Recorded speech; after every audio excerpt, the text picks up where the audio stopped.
Salut à tous, j'espère que vous allez bien. Alors aujourd'hui, vraiment, je voulais vous parler d'un joueur qui a marqué les esprits au tout début des années 90. C'est un joueur africain qui est considéré comme l'un des meilleurs joueurs de l'histoire de son pays. Je veux parler du Ghana, je veux parler des Black Stars. Il faut rappeler d'ailleurs à l'époque que les Étoiles Noires étaient surnommés les Brésiliens d'Afrique. Pas étonnant que Abedi Ayou, de son vrai nom, est aussi et surtout connu sous le nom d'Abedi Pelé.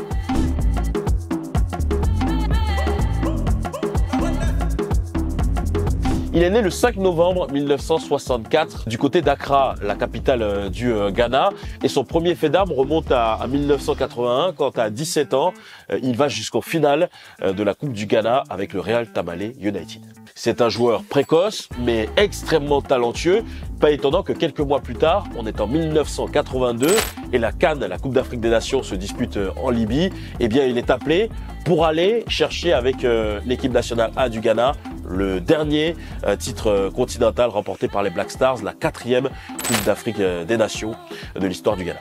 Là, on se dit que cette victoire va constituer un véritable déclic dans la carrière de Abedi Pelé, sauf qu'il n'en est rien finalement parce que il va osciller entre le Qatar, la Suisse et un retour en Afrique entre 83 et 85. Il est passé par Doha, il est passé également par le FC Zurich ou encore par les Dragons de l'Ouébé au Bénin avant de revenir au club de ses débuts, peut-être pour mieux rebondir. Il revient au Real Tamale United. Le véritable tournant dans la carrière d'Abedi Pelé, c'est en 1987, quand après 2 expériences en France, à Niort et à Mulhouse, il décide de rejoindre l'Olympique de Marseille. Et c'est là, sur le Vieux-Port, qu'il étoffe son palmarès collectif avec 3 titres de champion de France, 89, 91, 92, une finale de Coupe de France perdue face à Monaco en 91, une autre finale perdue, Coupe d'Europe des clubs champions, face à l'Étoile Rouge de Belgrade la même année à Bari, et évidemment il remporte la Ligue des Champions en 93 face à l'AC Milan à Munich grâce à un but mythique de Basile Boli, mais c'est lui qui est l'auteur du corner décisif. 6 saisons à l'Olympique de Marseille et en 1993, on peut dire que Abedi Pelé est au pic de sa carrière avec des trophées collectifs, on l'a dit, mais aussi des distinctions individuelles. Il est triple ballon d'or africain France Football 91, 92 et 93. Il est désigné meilleur joueur africain de l'année par la CAF, la Confédération africaine de football en 92. Une année qu'il n'oubliera pas d'ailleurs de sitôt parce que 10 ans après la CAN 82, il espère remporter une nouvelle Coupe d'Afrique des Nations avec son pays, le Ghana.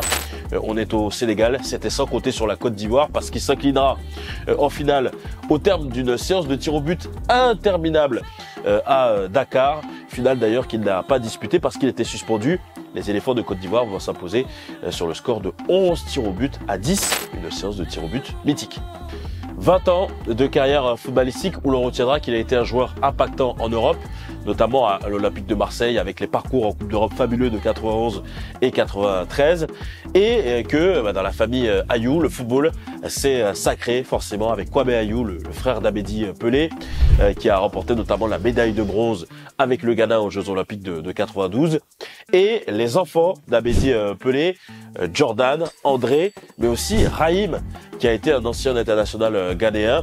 Les 2 premiers cités, eux, ont réussi à se faire un prénom dans la longue liste de constellations dans l'histoire des Black Stars du Ghana.